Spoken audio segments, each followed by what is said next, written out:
ফ্যাসিবাদ তো দূর হলো, এবার নতুন করে দেশ সাজানোর পালা, দেশ গড়ার পালা। গঠন করা হবে অন্তর্বর্তীকালীন সরকার। আসুন দেখে নেওয়া যাক অন্তর্বর্তীকালীন সরকারের আলোচনায় কারা।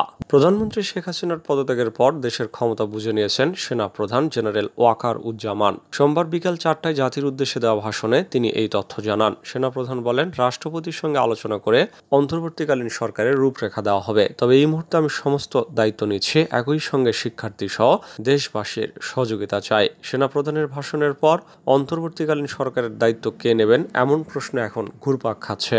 তবে অন্তর্বর্তীকালীন সরকারের প্রধান সহ যাদের নাম আলোচনায় আসছে তারা হলেন, অন্তর্বর্তীকালীন সরকারের প্রধানমন্ত্রী হতে পারেন বাংলাদেশ ব্যাংকের সাবেক গভর্নর ডক্টর সালেউদ্দিন আহমেদ। এই সরকারের আরও যাদের নাম শোনা যাচ্ছে তারা হলেন বিজিবির সাবেক মহাপরিচালক লেফটেন্যান্ট জেনারেল অবসরপ্রাপ্ত জাহাঙ্গীর আলম চৌধুরী, জাতীয় নদী রক্ষা কমিশনের চেয়ারম্যান মঞ্জুর আহমেদ চৌধুরী, বুয়েটের সাবেক অধ্যাপক ইকরামুল হক, সাবেক পরিবেশ সচিব doctor Mahfuz Ul Haque, Bangladesh legal aid and service ট্রাস্টের সাবেক পরিচালক ব্যারিস্টার সারা হোসেন, সাবেক পররাষ্ট্র সচিব তৌহিদ হোসেন, সাবেক আইজিপি নুরুল হুদা, বিজেপির সাবেক DG lieutenant general Moinul Islam, new এইজের সম্পাদক নুরুল কবির, সাবেক সচিব ফজলুল কবির খান, বাংলাদেশ মুক্তিযোদ্ধা সংসদের chairman major general Golam Helal Morshed Khan, independent university of বাংলাদেশের সাবেক ভিসি অধ্যাপক নিয়াজ আহমেদ খান, সুজন সম্পাদক ডক্টর বদিউল আলম মজুমদার, আইনজীবী শাহাদিন মালিক ও অর্থনীতিবিদ ডক্টর